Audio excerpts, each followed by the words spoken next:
Imagine if your entire town, your supermarket, your post office, your church, and all of your neighbors lived in your apartment building. Oh, and you can't leave at night because the only road out is locked.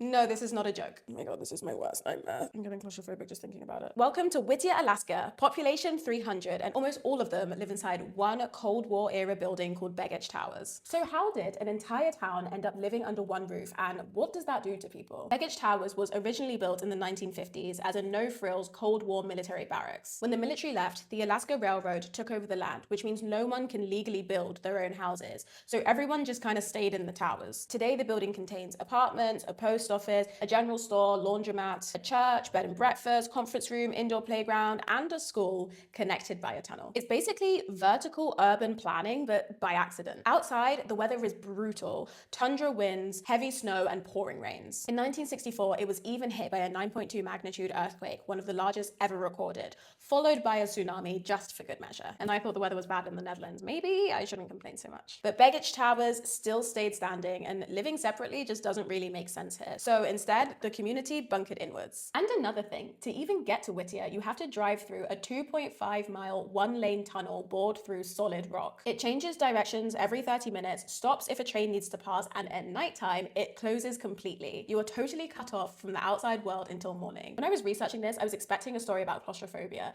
Maybe I was projecting, but I find it hard to believe that you can feel any other way. But honestly, the residents report something completely different. One resident says they never really feel sad because they always have someone to talk to. I guess when everyone lives in one building, status matters less, privacy is limited, and community becomes unavoidable. But some people love it because it allows them to be reclusive as well. You can be hypersocial or invisible. It kind of works for both sides. It makes me wonder, do we actually need so much space to function? Is modern isolation a design flaw? And what would happen if more cities were vertically communal? In most cities, we pay extra for privacy, but in Whittier, you trade privacy for survival and community. But for my nosy self, the real question is, how much does it cost to live here? I'm Lara. Follow for my next video, which will answer that exact question.